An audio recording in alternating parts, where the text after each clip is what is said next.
So, if you're managing a VMware environment, you know that security is a huge deal. But here's a question. Are you truly secure, or are you just running with the default settings? Today, we're going to dive into the absolutely crucial process of hardening vSphere and how to turn your standard setup into a real digital fortress. Let's just start right there. Think about your entire virtual infrastructure for a second. All your servers, your apps, your critical data. It really is a digital fortress, right? So the real question is, are the walls strong? Are the gates locked? Or are there, some gaps you might not even know about? You see, here's the thing about default IT settings. They're built for ease of use and getting things up and running quickly, not for maximum security. Sticking with them out of the box? Well, that's pretty much like building this amazing fortress, but leaving all the windows unlocked and the architectural blueprints just sitting there in the lobby for anyone to see. And that brings us right to this core idea of hardening. It's not a passive thing. It's the active process of going in and reconfiguring your system to be way more resilient. It's about methodically combing through your environment, locking those open windows, and shrinking what we call the attack surface, which is just a fancy way of saying all the possible entry points an attacker could try to use. Okay, so we've got a handle on what hardening is, but let's talk about why this has gone from being just a, good idea to an absolutely critical, can't ignore it necessity for basically any organization out there. When you boil it all down, the goal is incredibly simple. You want to make an attacker's job as difficult as humanly possible. See, most cyber attacks are all about finding the path of least resistance. Every single hardening step you take is another locked door, another high wall, another obstacle that might just make them give up and go look for an easier target. And what's driving this? Well, it's usually three big things. First, obviously, is protecting against attackers to stop data breaches and avoid painful downtime. Second, it just makes your company's entire security posture stronger from the ground up. And third, and this is a big one for many industries, if you don't harden your systems, you could face massive fines for not meeting really strict regulatory and compliance standards. Okay, let's get into the practical side of things. Where do we actually apply all these hardening principles? The key is to think of it as building a layered security strategy that covers your entire environment. And this slide? It maps our fortress idea to the tech perfectly.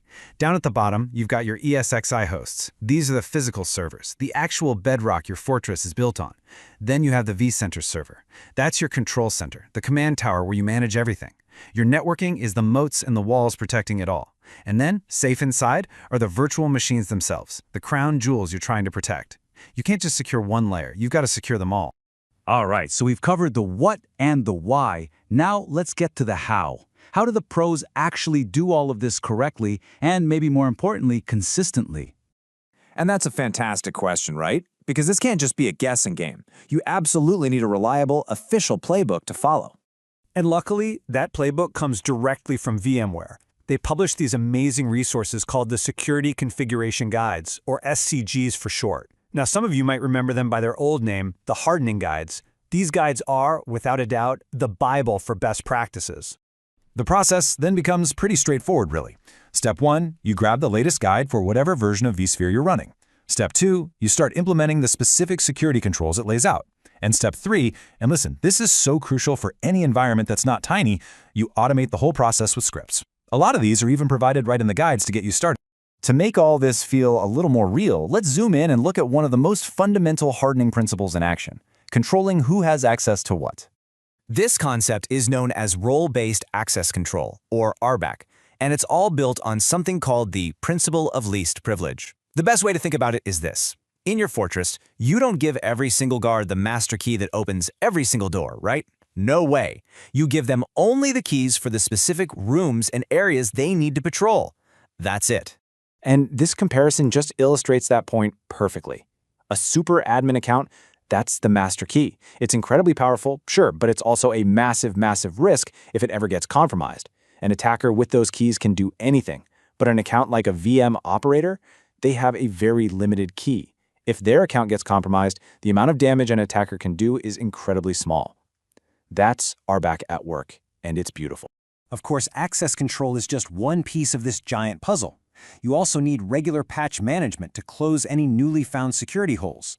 You have to disable services you aren't using, like SSH, just to shrink that attack surface. You absolutely should enable multi-factor authentication to protect your logins. And you need to be constantly monitoring logs to spot any signs of trouble early on. So let's bring it all home. Hardening is that deliberate, intentional process of transforming a vulnerable, out-of-the-box setup into a truly resilient and defensible infrastructure. It's the difference between a house with the doors wide open and a fortress that was built from day one to withstand an attack. And that brings us to the final thought I want to leave you with. Security is not a project you finish. It's not a one-time event. New threats pop up all the time, and your own environment is constantly changing. Hardening has to be a continuous, ongoing process. So the real question isn't just, are you secure today? It's, is your security evolving to meet the challenges of tomorrow?